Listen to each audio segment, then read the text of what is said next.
Bonjour à tous. Continuons aujourd'hui notre lecture de la lettre de Paul aux Éphésiens au chapitre 6 et nous lirons aujourd'hui des versets 14 à 17 qui décrivent enfin les fameuses armes de Dieu qui sont à notre disposition pour lutter contre l'adversaire. Alors Paul évidemment prend des éléments qui sont de son époque. S'il avait vécu à notre époque, il parlerait peut-être de chars, d'avions de chasse, de drones. Mais évidemment, il parle des éléments qu'il voit dans les soldats de son époque. Tenez donc ferme. Ayez à vos reins la vérité pour ceinture. Revêtez la cuirasse de la justice. Mettez pour chaussures à vos pieds les bonnes dispositions que donne l'évangile de paix.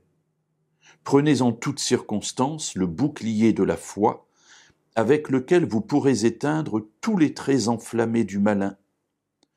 Prenez aussi le casque du salut et l'épée de l'esprit, qui est la parole de Dieu. Alors vous voyez là toute la panoplie du militaire de l'époque.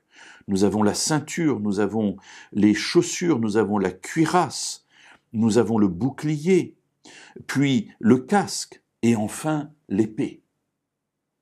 Et Paul va passer en revue tous les éléments qui fondent la foi du croyant. Regardez, la vérité, la justice, les dispositions que donne la bonne nouvelle de paix, l'évangile de paix, la foi, le salut, l'esprit qui est la parole de Dieu. Si on essaie de résumer tout cela, il me semble que Paul est en train de nous dire que la manière la plus efficace que nous avons de résister aux traits enflammés du malin, on est là ici avec l'image de l'archer qui envoie des flèches, eh bien, c'est d'être en communion avec Dieu, de développer notre communion afin que lui développe en nous aussi tout ce qui est présent ici, c'est-à-dire l'amour de la vérité plutôt que l'amour du mensonge, le désir de poursuivre la justice, avoir de bonnes dispositions dans notre vie afin de marcher sur un chemin de paix, avoir un bouclier qui est la foi, c'est-à-dire l'assurance, la confiance que nous mettons en ce Dieu qui nous aime et qui nous conduit dans tous les chemins de notre vie. La capacité d'éteindre ou d'éviter les flèches enflammées que le malin nous envoie, c'est-à-dire une capacité de discernement. Mes amis, seul l'Esprit Saint peut nous donner ce discernement dans notre vie.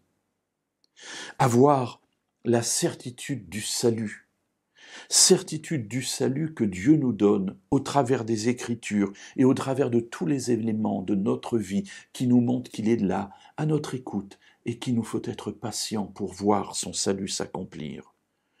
Et enfin, la parole de Dieu, qu'il nous encourage à lire et à relire constamment, parce que dans cette parole se trouve cette vérité nourrissante pour notre vie.